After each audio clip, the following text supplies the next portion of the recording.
rahmatullah Thierno Moussa maa ngi lay nuyu lu bari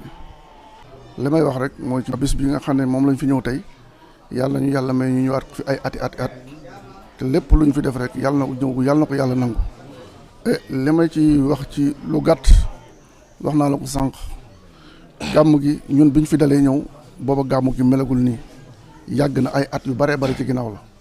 man avant 2014 fekk na man gàmm gi dama fi daan ñëw sax gàmm booba baaba mi booba daam naa ne mën naa ne xamante nañu nii rek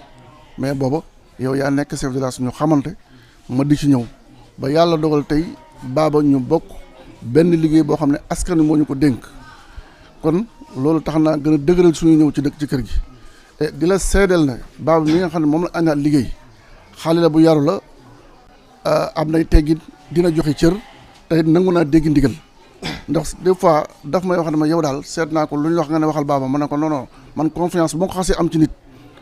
la ca des ci yow lay dese mais man sama confiance am naa ko ci yow ba tax na lépp lu bari lu ma waaye di wax su ma waxee dama ne ko demal ca baaba te loolu dama bëgg ñu xam ne rek ñoo bokk liggéey bi ñëw gi tey nag ñu bari bëggoon na ñëw waxoon na ko sëñ Madlo sama bëggoon naa ñëw tey waaye dafa fanaane siburu seex sama rak si baaba seex bëggoon na ñëw moom mu ngi Touba dafa am ngànt moo ko tey ñëw kon suñ ñëwul tama ñëw mel na ne ñëwaale naan waaye yàlla xam ne ne keroog ba nga leen ko waxee amoon nañu pas-pasu ñëw Moussa li ma lay gën a dénk ci baaba mi keroog yow yaa ma njëkk wax ne ma avant 2014 ne ma baaba mi dénk naa la ko mu ñëw na ma sama nijaay man de bés bu ñu jotee commune Talla boobu yow la ñuy di fal nga nekk suñu maire kon loola ba léegi yàlla dogal na ma nekk maire mu topp ci man lépp rafet ñun ñëpp ensemble maire yi baa ngi nii premier adjoint ngi nii deuxième adjoint troisième adjoint ñii ñëpp ay conseillers ak chef de village ak suñu secrétaire kon mën naa ne bàyyiwuma ci commune ba kenn kon ñu ngi sant yàlla bu baax di ñaan yàlla bis bii yàlla nañ ko defaat ay ati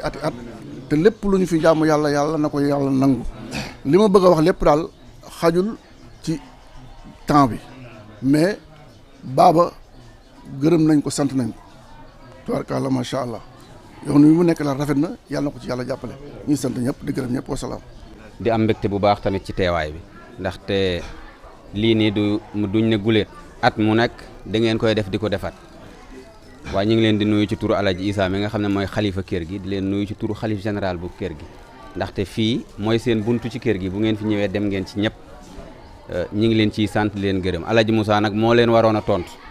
waaye nee na naa ko waxal donte ne xëy na duma ko mën waaye na ngeen xam ne ñun ak luñ mënoonte xewle ñëpp buñ àddina bépp buñ ñëwoonte buñ geestoo duñ gis ñi nu dëkkal loolu dafay mel ne ñun am na luñ sëkk ak ñoom te ni ñu dëkkee ak ni ñu àndee lu rafet la ñu ngi ñaan yàlla na ko jëmale kanam li nga xamante ne moom moo ñu boole aussi yàlla nañu ko yàlla sàmmal te bés bi tiyaaba bi ci am barke bi ci am yàlla nañ ko si bokk ñun ñëpp ba kenn ku nekk li nga fi indi say njàmbat say jafe-jafe àddina yàlla na ko yàlla saafara am kontaante bu baax nag ndaxte li ngeen di wax xëy na sama diggante ak yéen ci yéen la nekk rek ndax benn nit mënul baax pour ñëpp du ñàkk yenn saa yi nit def loo xamante ne waaye yéen xëy na yéen ay teg seen tànk ci ay njuumte ak yeneen ak yeneen kon maa ngi leen ciy sant di leen gërëm ngeen xam ne daal suñu xol sedd na